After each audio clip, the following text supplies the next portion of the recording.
Talk about the Black Swan group a little bit and what you do there. While I was still with the Bureau, talked my way into Harvard Law School's negotiation course. I'm the only agent that ever did that. And while I was there collaborating with my now colleagues at Harvard, we decided we were doing the same thing, only same techniques, different stakes. Basically, that means I had better stories. And then after that, I decided that this was an area that hostage negotiation does apply to business and personal negotiations. Did very well with it there. And I was encouraged by my colleagues there, Sheila Heen, John Richardson, Doug Stone, phenomenal people. Have been very supportive of me ever since I came across them. Very good friends to this day. And so just decided it would be something new to do because most of my career I've liked going in new directions, trying stuff that other people hadn't tried. So when, about the time I retired, which was in 2007, which I know already seems like a long time ago, there was a book out called The Black Swan, and it was about very small little innocuous things that had massive impacts. And it's the whole design of these skills. I mean, these skills, even if the other guy knows that you're negotiating with them, they're still okay with it. It's very subtle. One of the cases I talk about in the book, it was a very long kidnapping in the Philippines, and ultimately one of the turning points was getting the terrorists to say that's right on the phone. Changed everything. There was a $10 million ransom demand on the table, went from $10 million to zero in one conversation, space of about 5 minutes.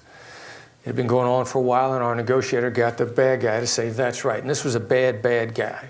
Murdering, raping, head chopping, bad guy. Got him to say that's right. And it changed everything. So a couple of weeks after that case was over, I was back in the Philippines, excuse me, on another case. And the negotiator that I was coaching is phenomenal, patriotic, wonderful human being, a guy named Benji.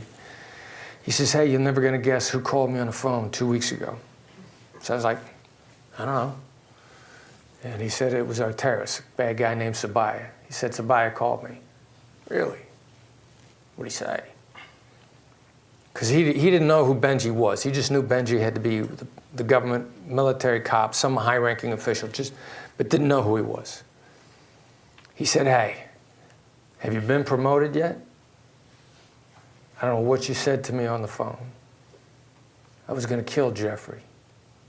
You kept me from doing it. They should promote you. He hangs up. See, even when they know, they're still okay with it. And that was the whole approach to negotiation. If someone will deal with you and they won't feel worse as a result of it. Most people I know, if they got a negotiation story, they'll be like, yeah, you know, I had these guys over a barrel. Boy, I really hammered them. You know, there's nothing they could do.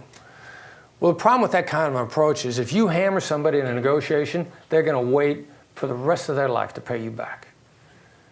And you don't hammer people that you never see again. There's no such thing as a one-off. They're going to be people that stay in your world one way or another, either your day-to-day life or they will see you again. So you want to negotiate successfully with people where afterwards they call you up on the phone and they say, nice job, nice job. I'd talk to you again, which is exactly what happened in the Philippines.